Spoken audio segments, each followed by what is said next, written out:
Donc bien sûr, on poursuit la seconde partie de notre vidéo. En fait, on était en train de discuter ce que c'est le BusScan et maintenant on va essayer un peu de présenter de façon technique à quoi ce que ça ressemble et comment ça fonctionne bien sûr. Donc en fait, le BusScan, c'est exactement, c'est un truc comme ça ressemble un peu à ça.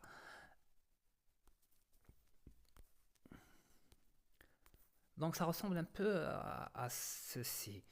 Je vais essayer de vous le présenter comme ceci.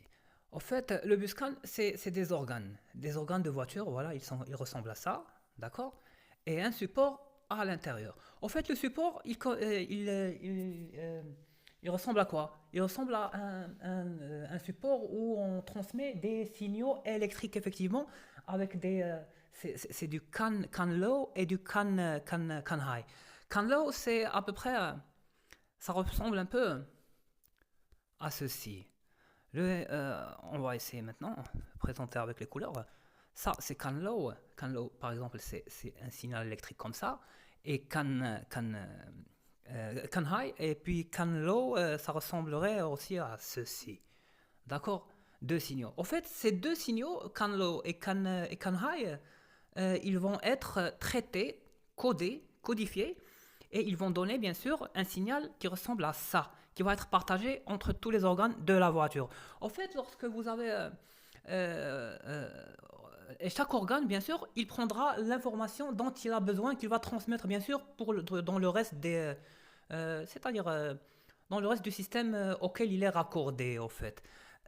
Suivant une méthode bien précise, on peut proposer plusieurs méthodes, en fait. Par exemple, cet organe-là, par exemple, qu'on appellera, par exemple, je sais pas, pompe d'essence, ou bien, par exemple, l'allumage, les bougies, par exemple, dans le cas des voitures où il y a les bougies, n'importe quel organe, il doit comparer, bien sûr, son entrée. Il aura en entrée, par exemple, un code qui ressemblerait, par exemple, à ça.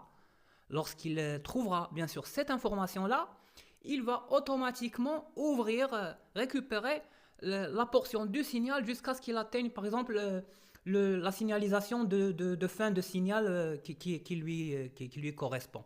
Et ainsi de suite. Donc ceci, c'est une méthode et on peut aussi trouver plusieurs autres méthodes.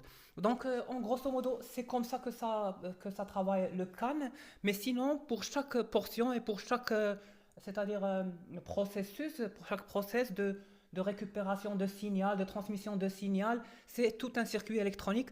C'est-à-dire c'est beaucoup de circuits électroniques au sujet desquels on va traiter les vidéos suivantes. C'était bien sûr électronique et application et c'était avec vous, Enezari Oussama, à la présentation bien sûr. Au revoir dans une nouvelle vidéo.